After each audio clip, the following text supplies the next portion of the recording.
สบายดีท่านผู้ชมที่เคารพมื้อนี้เราจะเอาภาพไฮไลท์จากการแข่งขันบัลเตะรุ่นเยาวชนบ่เกินอายุ17ปีชิงแชมป์อาซีรอบคัดเลือกปี2026ให้พี่น้องนะครับชมระหว่างทีมจากสปป.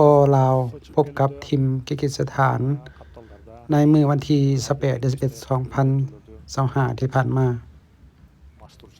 การแข่งขันในกลุ่มนี้มันจัดขึ้นอยู่ที่ประเทศกิร์กิสถานเป็นเจ้าภาพในการจัดการแข่งขัน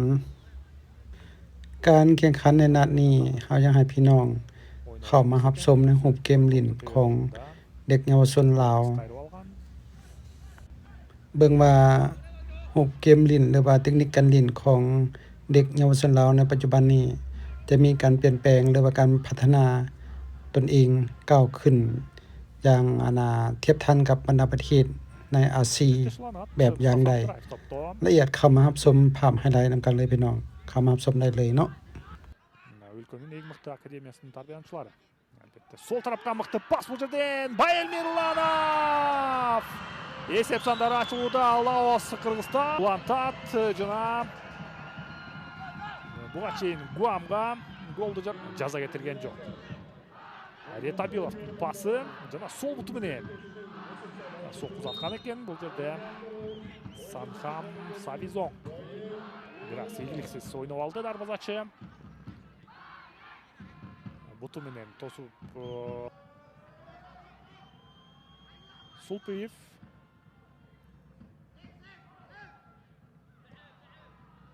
Аз курчка көтөрүлгөн топ дарбазачы ойноду жана сокку зат гол! Бул жерде экинчи гол. Павел Грищенко экинчи голду жаратты. Менен чабууланган. Бул жерде дарбазачы топ ойногон. Андан ары Коломенскийде голдук пас, эч кандай офсайд жок. Бул жерде команда капитаны Ки Монканян калып калган жана дарбазачы дагы жардамга келе алган жок.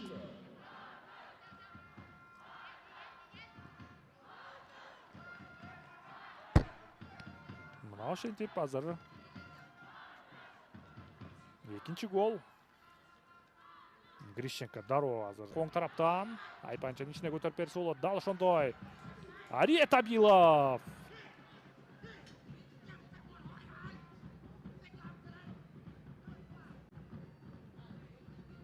Топ сокку затар алдында көтөрүлүп кеткен экен, азыр ошондуктан бийикке кетип калды. Коломенский чабуулга аралашат. Руслан азыр алыстан сокку зат болот. Дал ошондой. Өтө кооптуу сокку. Бул жерде позициясын алмаштырды. Лашканы өтө кооптуу болду. Бул жерде бирок дагы да болсо лаостуктар жана Грищенко ойноду.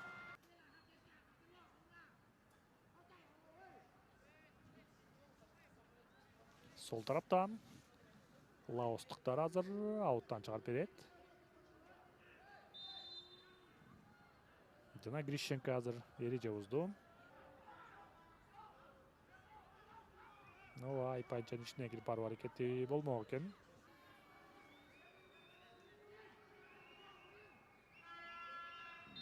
Топто команда капитаны. Түз эле дарбазаны көздөй. Бул жерде коргоочулар өз ордунда. Бекзат Казаков. Топто.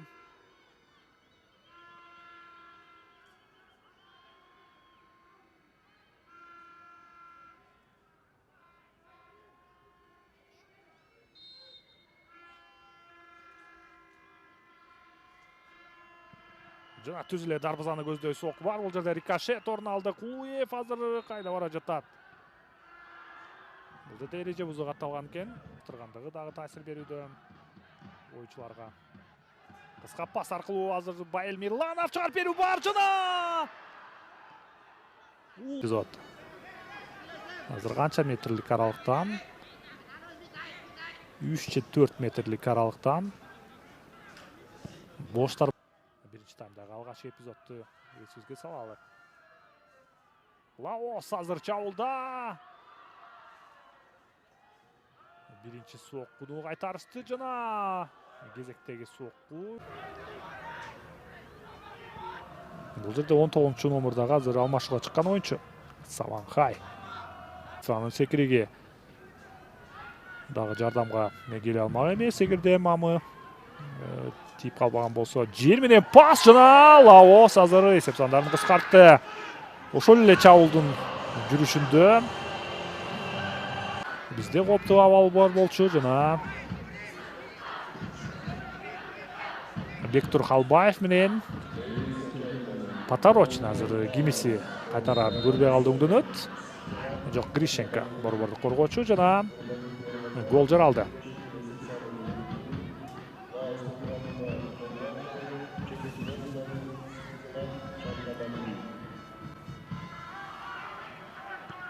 Биринчи таймдын мына соңку мүнөттөрүндө кайрадан Лаос чабуулда Даниэль Кулуев команданын сактанды. Лаос дагы да болсо азыр кезектеги чабуулуна өтөт. Айпанчын ичине кирип барды. Эреже бузбаш керек бул жерден. Жок, жана Кулуев өз ордунда.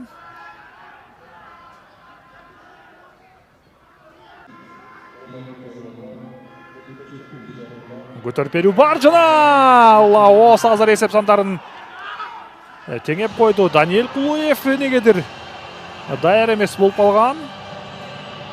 Жана Один Сифанит 10 номердагы көтөрүп берилген топ. Жана азыр борбордук коргоочулар Грищенко менен Мустафа Абдураевдин ортосундан пайда боло калган экен. Лаос мына ошентип эсеп сандарын теңеп койду. Дал ортосунда калып калган экен.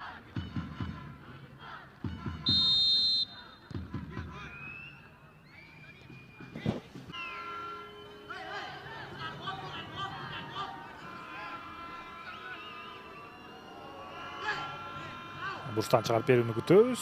Көтөрүп берилген топ Кулуев ойноду. Азыр каршы чабуулга өтүү аракети бар. Бул жерде эреже бузуу. Жана оң тараптан Лаос чабуулда.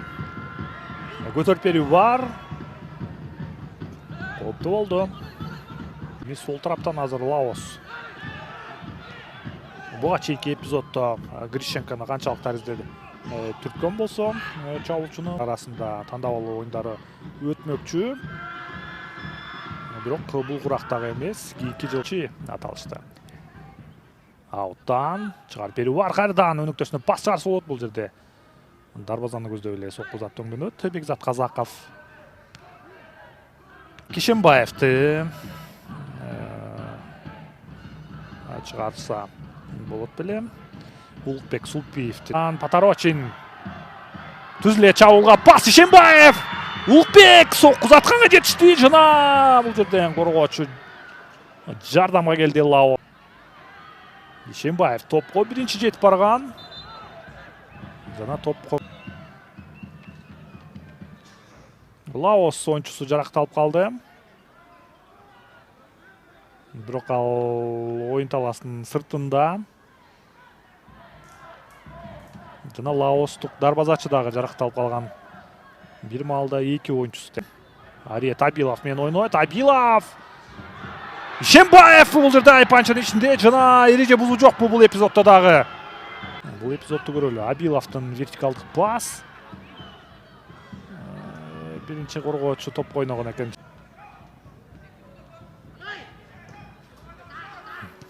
Жер менен пас аркылуу. Жана бул жерде Кулуев топко ойной албай калды. Бош калган дарбаза. Кулуев сейф. Кандай таризде азыр команданы сактады. Жана эреже бузуу катталды. Мыкты таризде болду. Карасаңыздар кайталоодон алыскы бурчка жана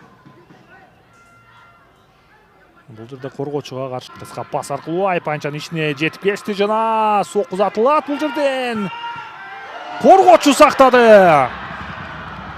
Павел Грищенко эң мыкты тариздеги борбордук коргоочу болууга чоң потенциалы бар. Qantiq Abduşata Akademiyasының тарбияланчысы. Мүмкінді.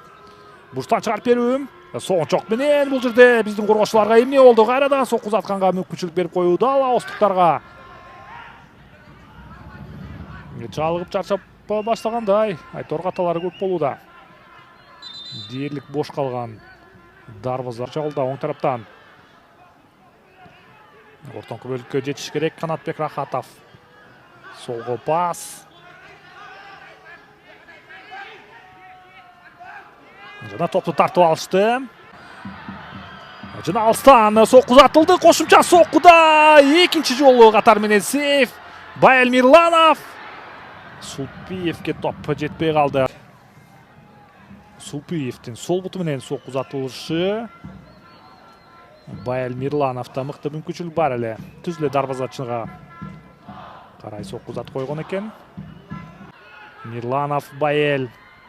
Ариет Абилов. Айпанчаның ішінде Гильпаро. Артқа пас. Алысқы бұрышқа жана. Мүмкіншілік бұл жерде. Алияр Алишеровтан пас. Сол тараптан. Чалға өту әрекет бұл жерде. Соқ ұзатылды. Даниэль Кулу. Жана Улукбек Сулпиев азыр жаңы чабуылды баштайт. Андан ары Ариет Абиловқа. Ол тарапқа.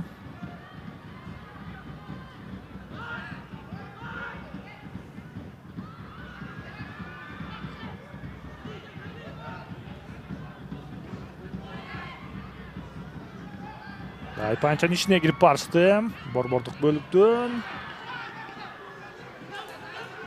Авайлаш керек бұл жерде. Қайрадан Айпанчаның ішіне Кулуев. Назыр командан сақтады. Түзіле дарбазаны көздей.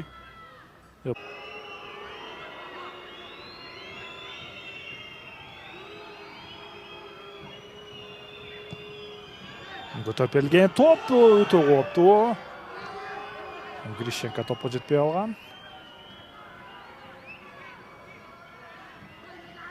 Жынан бұрыштан шығарып беру қайталанады.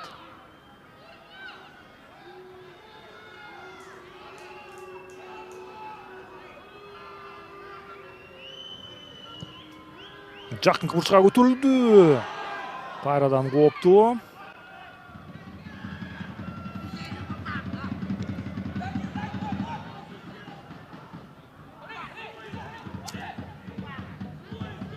Мирланов. Баймурас Айпанчаның ішінде. Улукбек Шембаевтен соққы бар. Баймурас мына алмашыға шығып Дарова азыр қопты жауылды. Бирас тамай олған жоқ дарбазачы. Топты жазғырғанға жетішті. Даниэль Кулуев бұл жерден авайлаш керек болчу. Алыстан соққы бар дарбазаның үсті күмамысы. Лаосы чауылда жана. Кулуевтің қаталары. Әлбетте Пакистан мен болған беттеші Дарова еске түседі. Өте қуатты соққы ұзатылды азыр. Дарбазаның намысы екінші рет Кулуевке жарнама келеді. Жеңіс алып келген голды жаратып алсақ өте соң. Улукбек Шембаев емі топтон. Дерлік барлық ойыншылары азыр Айпанчаның ішінде. Алишеров менен Қалбаев. Шембаевтен шығарып беру жана гол!